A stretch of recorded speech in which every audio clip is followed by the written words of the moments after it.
Red hyper या सुर्ख गाय का जिक्र बुनियादी तौर पर यहूदी मजहब में मिलता है और ये वाकया तौरात की किताब में बयान किया है।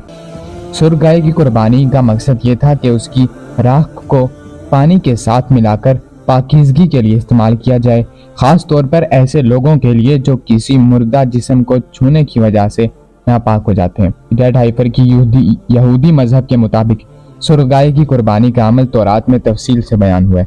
यह अमल एक खास तरीके से अंजाम दिया जाता था और इसकी राह को पाकीज़गी के लिए इस्तेमाल किया जाता था।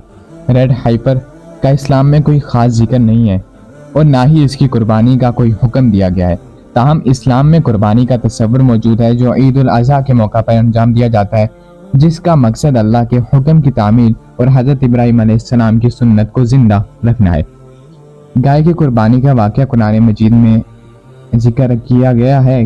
अल्लाह ताला ने बयान किया है, बनी इसराइल का वाक़या है कि जिसका ताल्लुक हज़रत मूसा अलैहिस्सलाम के ज़माने से है। अल्लाह ताला ने बनी इसराइल को हुक्म दिया था कि वो एक गाय को ज़िबा करें ताकि एक कत्ल की गुत्थी सुलझ सके। बनी इसराइल ने इस हुक्म को संजीदगी से नहीं लिया और बार बार सवालात करने लगे।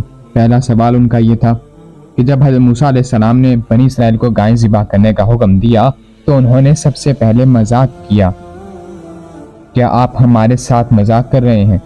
हज़रत मूसा अलैहिस्सलाम ने जवाब दिया, मैं अल्लाह की पनाह मांगता हूँ कि जाहिलों में से हूँ। फिर उन्होंने संजीदगी से पूछा, हमारे लिए वाज़ा करें वो कैसी गाय हो? मूसा अलैहिस्सलाम ने जवाब दिया, अल्लाह फरमाता है कि वो गाय ना बहुत बूढ़ी हो और ना ही बहुत जवान हो, बल्कि दरमियानी उम्र की हो, लिहाजा जो तुम्हें हुक्म दिया गया है वही करो। तीसरा सवाल फिर उन्होंने मजीद पूछा, हमारे लिए इसका रंग बता दें। मूसा अलैहिस्सलाम ने कहा, अल्लाह ताला फरमाता है कि वो गहरी पीली रंग की हो जो देखने वालों को खुश कर दे। चौथा सवाल फिर उन्होंने एक और सवाल किया, हमारे लिए और वाज़िह करें कि वो कैसी हो, क्योंकि हम पर गाय मुश्तबा हो गई है और यकीनन हम हिदायत पाएंगे। मूसा अलैहिस्सलाम ने फरमाया, अल्लाह ताला फरमाता है कि वो गाय ना तो ज़मीन में हल चलाने वाली हो, ना खेती को पानी देने वाली हो, बेऐब हो और इसमें कोई दाग ना हो। अब उन्होंने कहा, अब आपने हक बात बयान की, और फिर उन्होंने गाय को ज़िबा किया, हालांकि वो ऐसा करने वाले नहीं थे। इसका कोई रेड हाइफर का कोई खास इस्लाम में सुर्ख गाय का हुक्म मौजूद नहीं है। इस्लाम में कुर्बानी का अमूमी मकसद अल्लाह के हुक्म की तामील और नेक नियति के साथ अल्लाह की राह में जानवर कुर्बान करना है।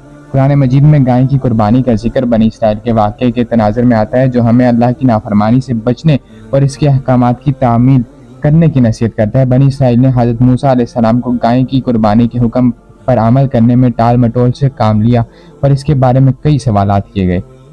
बनी इसराइल ने हज़रत मूसा अलैहिस्सलाम के हुक्म को टाल मटोल से काम लेते हुए मुख्तलिफ सवालात किए, जिससे इनकी नाफरमानी और ज़िद ज़ाहिर होती है। इस वाक़या से हमें यह सबक मिलता है कि अल्लाह के अहकामात को फ़ौरन और बगैर किसी सवाल के मानना चाहिए। और रेड हाइफर का कोई जिक्र इस्लाम में मौजूद नहीं, जो पहले सोशल मीडिया, यूट्यूब हर जगह पर वायरल था, रेड हाइफर, उसका इस्लाम में कोई